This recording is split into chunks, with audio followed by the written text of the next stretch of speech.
श्री शिव महापुराण तृतीय पार्वती खंड 36वां अध्याय। सप्त ऋषियों के वचन। ब्रह्मा जी बोले, वशिष्ठ जी के ऐसे वचनों को सुनकर हिमालय को बड़ा आश्चर्य हुआ। वह अपनी स्त्री तथा अन्य गणों सहित आश्चर्यचकित होता हुआ अन्य सब पर्वतों से बोला, हे गिरिराज, हे सह्य, हे गंधमादन, हे मंदर, हे मैनाक, विंध्य, हमारे वचन सुनो। जब वशिष्ठ जी ऐसा कहते हैं तब हमारा कार्य ही क्या है। मैं तो यह सोचता हूँ कि अब आप लोग जो निर्णय करें वही ठीक है। तब सुमेरु आदि पर्वतों ने कहा, इस पर तो बहुत कुछ विचार हो चुका है। जब पार्वती शिव के निमित्त ही अवतरित हुई हैं तब उन्हें शिव को देना ही चाहिए। फिर जब इसने रुद्र की आराधना की और रुद्र ने भी स्वीकार कर लिया तब तो कुछ कहना ही नहीं है। सुमेरी आदि पर्वतों के ऐसे वचन सुनकर हिमालय बहुत प्रसन्न हुए और पार्वती को तो अपने मन में हंसने लगी। अरुंधति अलग ही अनेक वचनों और अनेक इतिहासों द्वारा मैना को बोधन कर रही थी। उसे समझकर मैना बहुत प्रसन्न हुई। अरुंधति तथा हिमालय को एक साथ भोजन कराकर उन्होंने स्वयं भोजन किया। ज्ञानी शैलराज ने सब मुनियों की अच्छी सेवा की। मुनियों के समझाने से उनका विस्मय दूर हुआ। शैलराज ने पार्वती को भूषणों से सज्जित कर ऋषियों की गोद में बैठाया और कहा कि मैं आप लोगों की प्रेरणा से अब इसे अवश्य ही शिव जी को दे दूंगा। ऋषियों ने कहा, अवश्य शिव गृहीता, आप दाता और देवी पार्वती भिक्षा हैं, फिर इससे अधिक उत्तमता और क्या हो सकती है। ऐसा कर ऋषियों ने पार्वती को आशीर्वाद दिया कि तू शिव के लिए सुखदायक हो, तेरा कल्याण हो, तुझमें गुणों की वृद्धि हो। यह कह हिमालय को विश्वास देने के लिए मुनियों ने उनके हाथ में कुछ पुष्प और फल दिए। उधर सुंदर अरुंधति ने परम सती मैना को शिव के गुणों से लुभाया। ऋषियों ने हल्दी और कुमकुम से हिमालय की दाढ़ी और मूछें मार्जित की।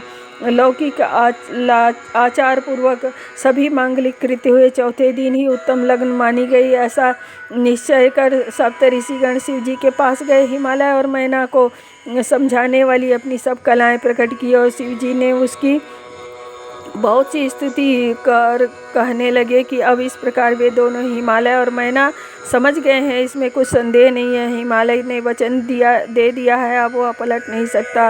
अब आप अपने गणों को साथ ले विवाह के लिए जाइए। हे देव, अब आप शीघ्र ही अपने विवाह के लिए हिमालय के घर चलिए और यथोक्त पार्वती के साथ विवाह कर पुत्र उत्पन्न कीजिए। सुनकर शिव जी लोकाचार की गति से हंसकर बोले कि मैंने तो न कभी विवाह देखा न सुना है। जैसी विधि आपने पहले की है वैसी ही विधि कीजिए। शिव जी के इस प्रकार कहने पर ऋषिगण हंसने लगे। फिर बोले, अच्छा तो अब आप सबसे पहले विष्णु जी को उनके समाज सहित यहाँ बुलाइए तथा ब्रह्मा जी और इंद्र को बुलाइए।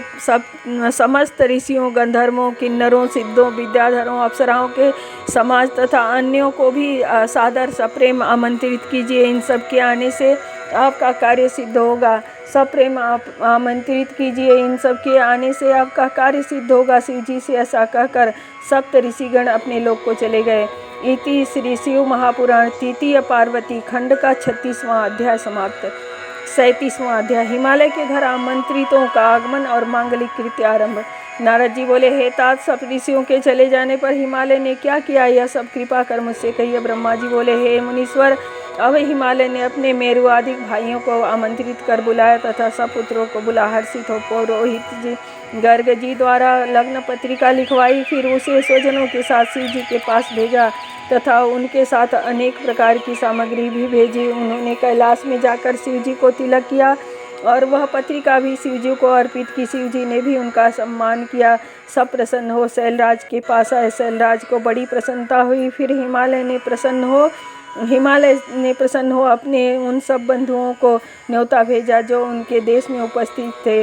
फिर शैलराज ने बहुत सा स्वर्ण संग्रह कराया और विवाह के योग सब सामग्रियां एकत्रित की। चावल, चूरा, गुड़, लवण एकत्र कराकर दूध, घृत और दधी, बावलियां भरवा दी। बहुत सा पिसा हुआ धान्य एकत्रित करा। ढेर सारा लड्डू एकत्रित कराए। पूरी, कचौरी और शर्करा इकट्ठा किया। अमृत से इच्छू रस की बावड़ी भरवा दी। मक्खन तथा आसों की भी बावड़ी भरवा दी तथा अन्य अत्यंत स्वादिष्ट पकवानों के ढेर लगवा दिए। फिर बहुत से अमूल्य वस्त्र और सभी प्रकार के अभिलषित व्यंजन तैयार कराए। अनेक प्रकार के रत्न और मणि तथा सुवर्ण चांदी के गहने तथा अन्य बहुत सी आवश्यक सामग्रियां प्रस्तुत कराई। फिर एक मंगलदायक दिन में गिरिराज ने मंगलाचार आरंभ किया। पर्वतों की स्त्रियां पार्वती का श्रृंगार करने लगी। नागरिक ब्राह्मणों की स्त्रियों ने लोकाचार किया। सुंदर मांगलिक उत्सव आरंभ हुआ। हिमालय ने प्रसन्न हो मंगलाचार किया। सबको शिवजी के आगमन की उत्कंठा होने लगी। आमंत्रित बंधुओं का समाज जुट गया। सभी अपनी स्त्रियों और पुत्रों सहित हिमालय के घर आए। सभी अनेकों प्रकार के वस्त्राभूषण से युक्त थे। वे सभी अनेक पर्वत अपनी स्त्रियों और प्रजादिकों के सहित वहाँ बहुत सा मणि रत्न लेकर शिव शिवा का विवाह देखने हिमालय के घर आए। सोण भद्रादिक सभी नद और अनेक नालों से युक्त सभी नदियां अपने दिव्य रूप धारण कर शिवजी का विवाह देखने आई। गोदावरी, यमुना, ब्रह्मपुत्र, त्रिवेणी शिवजी का विवाह देखने हिमालय के घर आई। गंगा तो महाप्रसन्न हो अनेकों प्रकार के आभूषण धारण कर अपने दिव्य रूप से हिमालय के घर आई। नर्मदा, कावेरी, महाकोदा, सरिद्वरा, रुद्र, कन्या ये सभी नदियां बड़े प्रेम से शिव शिवा का विवाह देखने आई। इनके आगमन से हिमालय की दिव्यपुरी व्याप्त हो गई। ध्वजा और तोरण से महा उत्सव होने लगा। हिमालय ने यथा योग्य उत्तम स्थान देकर सबको संतुष्ट किया। इति श्री शिव महापुराण तृतीय पार्वती खंड का 37वां अध्याय समाप्त। 38वां अध्याय विश्वकर्मा द्वारा हिमालय के घर की कृत्रिम रचना। ब्रह्मा जी बोले, हे मुनि सत्तम, इस प्रकार उस परमानंद विवाह उत्सव को आरंभ करने से पूर्व हिमालय ने अपने सारे नगर को अच्छी तरह सजाया। सभी मार्गों सहित राज्य मार्ग तथा संपूर्ण राज सदन की सुंदर सजावट की गई। विश्वकर्मा को बुलाकर हिमालय ने सुंदर ब्याह मंडप की रचना कराई। अनेक लक्षणों से आश्चर्य युक्त 10,000 योजन चौड़ा बितान बनवाया, जो स्थावर जंगम सभी के लिए बड़ा ही मनोहर था, जिसमें अनेक प्रकार की चमत्कृत वस्तुएं लगी थी। स्थावर की रचना ने जंगम को और जंगम की रचना स्थावर को जीत लिया था। इस प्रकार जल की रचना ने भूमि को और भूमि की रचना ने जल को जीत लिया था। कहीं कृत्रिम सिंह, कहीं सारसों की पक्ति, कहीं कृत्रिम मोर बने हुए थे, कहीं स्त्रियां पुरुषों के साथ नृत्य करती हैं और इस प्रकार वह सभी कृत्रिमतः दर्शकों का मन आकर्षित करता था। विश्वकर्मा की उस मोहक रचना ने सबको मोह लिया। उसने बड़े ही अद्भुत सुंदर कांतिमान सुखदायक बड़े ही सुंदर मंच बनाए। क्षण भर में ही विश्वकर्मा ने स्वयंभू के निवास के लिए बड़े ही दीप्तिमान अद्भुत 7 लोक बनवाए। इस प्रकार विष्णु के लिए वैकुंठ नामक स्थान और उनके लिए भी एक परम अद्भुत घर का विश्वकर्मा ने ऐसा निर्माण किया जिसमें सभी प्रकार के ऐश्वर्य विद्यमान थे। फिर लोकपालों के लिए सुंदर घर और बड़े प्रेम से सभी प्रकार के दिव्य अद्भुत रचनाएं की। देवताओं के क्रम से सभी के लिए सुंदर घरों का निर्माण किया। शिव जी ने के संतोष के लिए विश्वकर्मा ने क्षण भर में ही अलग से एक सुंदर अनुपम स्थान की रचना की। इस प्रकार की सभी लौकिक रचनाएं कराकर हिमालय शिवागमन की प्रतीक्षा करने लगा। हे नारद, यह मैंने तुमसे हिमालय के घर का वृत्तांत कहा। अब कहो इसके आगे और क्या सुनना चाहते हो। इति श्री शिव महापुराण तृतीय पार्वती खंड का 38वां अध्याय समाप्त। 39वां अध्याय देवागमन एवं देवकृत्य वर्णन। नारद जी बोले, हे तात महाभाग, हे करुणानिधि, आपको नमस्कार है जो आपने मुझे यह अद्भुत कथा सुनाई है। हे विष्णु शिव, अब मैं आपके सर्व पाप नाशक शिव जी के मंगल विवाह को सुनना चाहता हूँ। कृपा कर आप मुझसे कहिए कि शिवजी ने विवाह की पत्री पाकर क्या किया। परमात्मा शिव इस कथा को मुझे सुनाइए। ब्रह्मा जी बोले, हे वत्स सुनो। शिवजी की इस कथा लग्न पत्रिका को पाकर हंसने लगे। उसे लाने वाले मुनियों का सम्मान कर बोले, आप लोगों ने यह अच्छा कार्य किया है। मैंने इस विवाह को स्वीकार किया। अब आप लोग भी मेरे विवाह में अवश्य आएँ। यह सुन ऋषिगण प्रसन्न हो अपने लोक को चले गए और लीलाधारी प्रभु ने, हे मुनि, तुमको स्मरण किया। तुम शीघ्र ही वहां पहुंचे और बार बार जय शब्द करते हुए तुमने शिव जी की बड़ी स्तुति की तथा आज्ञा मांगी। तब शिव जी ने प्रसन्न हो तुमसे कहा कि हे मुनिश्रेष्ठ, तुम्हारी आज्ञा से जो देवी पार्वती ने महान तप किया था, उससे संतुष्ट होकर पतिवरण का मैंने उसे वरदान दे दिया था। भक्तिवश उससे विवाह करूँगा। आज के 7वें दिन विवाह है। मुझे लौकिक गति का अनुसरण कर एक महान उत्सव करना है। शिव जी के इस वचन को सुन नारद जी बोले, हे प्रभु, आप तो भक्तों के बस में रहने के व्रती हैं। पार्वती के मन की अभिलाषा पूर्ण कर आपने यह अच्छा ही किया। अब मेरे योग्य जो कार्य हो बतलाइए। हे मुनीश्वर, जब तुमने ऐसा कहा तब भक्त वत्सल शिव जी आदरपूर्वक तुमसे बोले कि हे मुनि, अब तुम मेरी आज्ञा से विष्णु आदि सब देवताओं, मुनियों, सिद्धों तथा अन्य महात्माओं को न्योता दे आओ और यह कह आओ कि वे अपनी स्त्री, पुत्र और गणों सहित उत्साहपूर्वक मेरे विवाह में आएं। जो मेरे इस विवाह में नहीं आएंगे मैं उन्हें अपना नहीं मानूंगा। हे मुने, तुम तो शिव प्रिय ही थे। शिव जी के आज्ञा सिरोधार कर तुम शीघ्र ही सबको न्योता दे आए। शिव जी सबके आगमन की प्रतीक्षा करते हुए वहाँ स्थिर रहे और उनके गण प्रसन्नतापूर्वक चारों ओर नृत्य करने लगे। इसी समय अपनी स्त्री और गणों सहित विष्णु जी और मैं भी कैलाश पहुँचा। शिव जी को नमस्कार कर प्रसन्नता व्यक्त की और आज्ञा ले स्थित हुआ। इंद्रादिक भी अपनी स्त्री, परिवारों और गणों सहित वहाँ उपस्थित हो सभी आमंत्रित मुनि, नाग, सिद्ध तथा अन्य लोग भी वहाँ आए।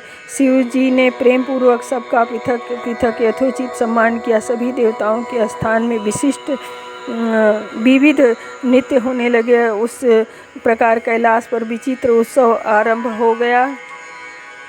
शिवाज्ञा और मेरी प्रेरणा से यह शिव जी का कार्य है, ऐसा विचार कर सभी शिव जी की सेवा करने लगे। उस समय सातों माताएं प्रसन्न हो शिव जी भगवान का यथा योग्य दूल्हा वेश बनाने लगे। शिव जी का वेश तो स्वभावतः सुंदर था और सजावट करने पर तो और भी सुंदर हो गया। सिर पर मुकुट के ऊपर चंद्रमा तथा तिलक के स्थान पर सुंदर तीसरा नेत्र शोभित हुआ। दोनों कानों में 2 सर्प कर्णभूषण बने तथा नाना रत्नों से युक्त उनके कुंडल तथा अन्य अंगों में सर्पों के अंगाभरण और सभी रत्नों से शोभित थे। गज चर्म का दुकुल तथा चंद्रादिक से उत्पन्न एक प्रकार का अंगराग हो गया था।